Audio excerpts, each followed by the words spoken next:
గురుర్బ్రహ్మా గురుర్విష్ణు గురుదేవో మహేశ్వరః గురు సాక్షాత్ పరబ్రహ్మ తస్మై శ్రీ గురవే నమః. అగజానన పద్మార్కం గజానన మహర్నిశం అనేకదం త్వం భక్తానాం ఏకదం తముపాస్మహే. ఆదిత్యోర్కోరవిర్భానుర్భాస్కరశ్చ దివాకరః మార్తాండః సవితా హేళి తీక్ష్ణాం శుర్మిహిరో రవిః. 2025 సంవత్సరం జూన్ నెల 1వ తారీఖు నుండి 30వ తారీఖు వరకు ఈ నెల మాస ఫలితాలు చెప్పుకుందాం. ఎప్పుడు కూడా కొన్ని గ్రహాలు ఉన్నాయి. ఒక గ్రహం 2 రోజులున్నరే ఉంటుంది, ఒక గ్రహం నెల రోజులు ఉంటుంది, ఒక గ్రహం నెల 15 రోజులు ఉంటుంది, ఒక గ్రహం 3 నెలలు ఉంటుంది, ఒక గ్రహం సంవత్సరం ఉంటుంది, ఒక గ్రహం సంవత్సరంన్నర ఉంటుంది, ఒక గ్రహం 2 సంవత్సరాల 6 మాసాలు ఉంటుంది ఒక్కొక్క రాశిలో. ఇట్లా ఉండే గ్రహాల్లో ఎక్కువ టైం ఉండే గ్రహాల్లో 3. ఒకటి సంవత్సరం ఉండేది గురువు, మరి రాహుకేతువు సంవత్సరంన్నర ఉండే గ్రహాలు రాహుకేతువులు, 2 సంవత్సరాల 6 మాసాలు ఉండేది శని. ఈ 3 గ్రహాలు కూడా మార్చి నుంచి మే నెల లోపల మారినాయి. దీనివల్ల రకరకాలైన సమస్యలు వస్తాయి. ఈ సమస్యలు ఈ సంవత్సరం కొత్త సంవత్సరంలో పాపగ్రహాల వల్ల చాలా సమస్యలు, అంతర్యుద్ధాలు వస్తాయని చైత్ర శుద్ధ పాడ్యమికి ముందుగానే నేను చెప్పాను. ఇప్పుడు కూడా జరుగుతోంది. అంతర్యుద్ధం అంటే పబ్లిక్గా ఎదుటబడి యుద్ధం చేసుకుంటే బహిర్యుద్ధం. యుద్ధం వద్దు వద్దు వద్దంటూ బార్డర్లో కాల్పులు జరపడం, దానికి ప్రతి కాల్పులు జరపడం, వద్దు ఆగిపోండి అంటాం. విదేశాలు ఆగిపోయిన తర్వాత మళ్ళీ తిరుగుబాటు చేయటం, ఇవన్నీ కూడా ఏదైనా ఉంటే ముఖాముఖి కొట్టుకోవటం వేరు, వెనక నుంచి దొంగ దెబ్బ అంటారు. ఎదురుండి కొట్టుకుంటే అది వేరే, చాటు నుంచి కొడితే ప్రాణం తీసే దెబ్బ కొట్టచ్చు. ఇటువంటి సమస్యలు ప్రపంచానికి, కుటుంబాలకి, మంచికి చెడుకి కూడా వస్తుంది. 2025 సంవత్సరం జూన్ నెల 2వ రాశి వృషభ రాశి ఫలితాలు ఇప్పుడు తెలుసుకుందాం. ఈ వృషభ రాశి ఎట్లా ఉంది? ఈ వృషభ రాశిలో ఉండేటువంటి గురువు మిథునానికి వక్రించి మిథునంలోకి గురువు వచ్చాడు. ఈ గురువు ఈ వృషభ రాశి నుంచి ద్వితీయానికి మిథున రాశిలోకి రావటం, ధనాధిపతి, ధనాన్ని రక్షించేటువంటి వాడు. అట్లాగే కుజుడు కూడా చాలా మంచి స్థానంలో ఉన్నాడు, తృతీయంలో బాగున్నాడు.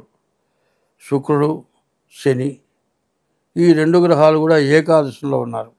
ఈ రాశి చాలా బలంగా ఉన్నది అని చెప్పాలి. ఎందుకంటే ఈ శని అనేటువంటి వాడు ఈ మీనరాశికంటూ రావటం, ఈ వృషభ రాశికి 11వ స్థానంలోకి మీనరాశిలోకి రావటం 30 సంవత్సరాల లోపల రాడు. ఈ 30 సంవత్సరాల లోపల 11ంట వచ్చినటువంటి శని మీకు బాగా ఉపయోగపడతాడు. ఈ గురువు కూడా ద్వితీయంలో ఉన్నటువంటి గురువు ధనాధిపతి, మిమ్మల్ని ధనాన్ని రక్షిస్తాడు. కుజుడు బాగున్నాడు, దీనివల్ల ఇల్లు కొనుక్కోవడానికి అవకాశం ఉంది. అయితే ఈ రాశిని గురించి ప్రత్యేకంగా ఏం చెప్పుకోవాలి అనేది చెప్పుకుందాం. శుక్రుడి వల్ల వివాహాది శుభకార్యాలు బాగా జరుగుతాయి.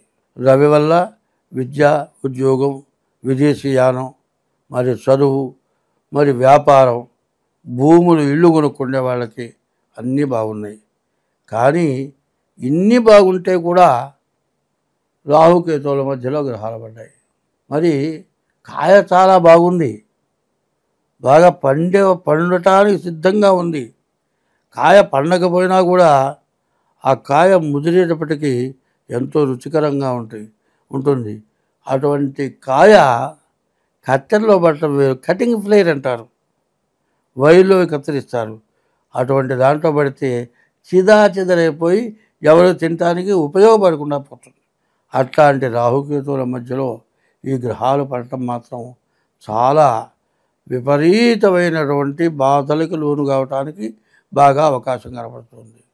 ముఖ్యంగా మార్చి 30వ తారీఖు 6 గ్రహాలు ఒకచోట చేరటం, అది కాక శని కుంభంలో నుంచి మీనంలోకి, రాహువు మీనంలో నుంచి కుంభంలోకి, ఈ కేతువు మరి కన్య నుంచి సింహంలోకి మారటం చేత బాగా ఇబ్బందులు, కష్టాలు, సమస్యలు, రకరకాలైన సమస్యలు. ఏమీ లేదు, పక్క ఇంట్లో నిన్నటిదాకా అందరం బాగానే ఉన్నాం. వీళ్ళింటో వాళ్ళు తిన్నారు, వాళ్ళింటో వీళ్ళు తిన్నారు, చుట్టాల కంటే ఎక్కువగా ఉన్నారు. బద్ధవైరు ఇప్పుడు వచ్చేసింది. నువ్వన్నా ఇక్కడ ఉండాలి, నీ ఇంట్లో నువ్వు ఉండటానికి వీల్లేదు, ఆయన ఇంట్లో ఆయన ఉండటానికి వీల్లేదు. ఎంతసేపు అవతలవాడు ఇంట్లో ఉండకూడదు అనుకుంటే యువతలవాడు ఊరుకుంటాడా? వీడు కూడా వాడింట్లో చెడకూడదు అనుకుంటాడు. ఇట్లాంటి బద్ధ వైరాలు, అంతర్యుద్ధాలు ఉండటం చేత ఈ రాహుకేతువుల మధ్యలో ఇటువంటి సమస్యలు బాగా ఎక్కువైనాయి. కాబట్టి ఈ రాశివాళ్ళ జాతకం గోచార రీత్యా మాత్రం శుక్రుడు, శని, గురువు, కుజుడు ఈ 4 గ్రహాలు కూడా బాగున్నాయి. ఈ బాగున్న గ్రహాలైనా మీకు ఉపయోగపడాలి అంటే మీ డేట్ ఆఫ్ బర్త్ ద్వారా, మీ జన్మ లగ్నం ద్వారా మీ జాతకం చూపించుకోవడం చాలా అవసరం. కానీ ఇటువంటి స్థితి మారాలి అంటే శుక్రుడు వల్ల వివాహం, శని వల్ల మీరు ఏది కావాలని కోరుకుంటున్నారో అది అవ్వటం, వివాహం కావచ్చు, వాహనం కావచ్చు, ఐశ్వర్యం కావచ్చు, ఎవరిని ఆక్రమించుకుని తిరిగి రావచ్చు. ఇట్లాంటివి ఏదైనా సరే మీకు జీవితంలో జరగవు అనుకున్న కోరికలు జరగటానికి ఈ శని శుక్రుడు ఏకాదశిలో ఉండటం చాలా బలంగా ఉంది. ఇటువంటి దాన్ని పొందాలి అంటే ఎట్లా ఉంటుంది? రోడ్డును వెళుతున్నాం, చాలా దగ్గరికి వెళ్ళాము, తిరుపతి పోదాం అనుకున్నాం, తిరుపతి వెళుతున్నాం, మరి కడప అంటారు, అది కడప కాదు గడప, తిరుపతి కొండకి వెళ్ళే గడప. ఆ గడపకి యువతలే ఓ పెద్దగా లోతుగా గొయ్యి దువ్వారు, దాటిపోవటానికి లేదు. అంత దూరం పోయి తిరుపతి పోవటానికి అవకాశం లేకుండా పోయిందిగా. కలవు వెంకటనాయకం మనకి ఇష్టదైవం వెంకటేశ్వర స్వామి. అక్కడికి వెళ్ళిన దాకా ఒక ఆనందం, అక్కడికి వెళ్ళిన తర్వాత క్యూలో ఉండగా జనాలను చూసి అక్కడ ఎంతో ఆనందం, ఆఖరికి దేవుని దర్శనం చేసుకుంటే ఆనందం. అంత ఆనందం అనుభవించాల్సినటువంటి సమయంలో ఈ రాహుకేతువుల మధ్యలో పడ్డటువంటి గ్రహాల వల్ల నీ ఆనందం మొత్తం నశించిపోవటానికి బాగా అవకాశం కనబడుతోంది. ఎంత దురాగతమో చెప్పటానికి వీల్లేనంత దురాగతం జరగటానికి ఈ రాహుకేతువుల మధ్య ఉన్న గ్రహాలు అంత ఇబ్బంది పెడతాయి. శుక్రుడు, శని ఏకాదశంలో ఉంటే మామూలు బలం కాదు. మరి ద్వితీయంలో ఉన్న గురువు మంచివాడు. ఇవన్నీ కూడా బాగా ఉపయోగపడేవన్నీ కూడా అన్నీ పాడైపోయినాయి. వంట బాగా చేశారు, నీటితో వంట చేశారు, అంతా బాగుంది, ఉప్పు మాత్రం ఎక్కువ పడిపోయింది. అది నోట్లో పడదు, దెబ్బలో పడుతుంది. ఆ పరిస్థితి మనకు రాకుండా ఉండాలి. తర్వాత మనకు బాగుండనటువంటి గ్రహాలకి పూర్తి శాంతి, రాహువు, బుధుడు, రవి, ఈ గ్రహాలకి పూర్తి శాంతి చేసుకోవటం.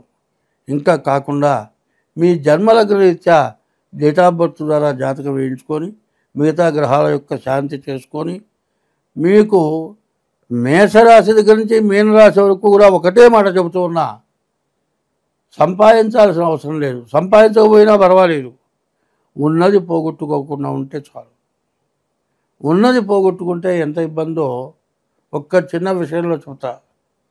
వివాహం అయింది, భార్యతో ఉంటున్నాడు, ఒక అందగతే వెంబడబడ్డది. చివరికి ఈ పెళ్ళవద్దు, పిల్లలదు, దాంతో పోదాం అనుకున్నాడు. అది ఎంతో భార్య కంటే ఉత్తమురాలాగా కనపడది.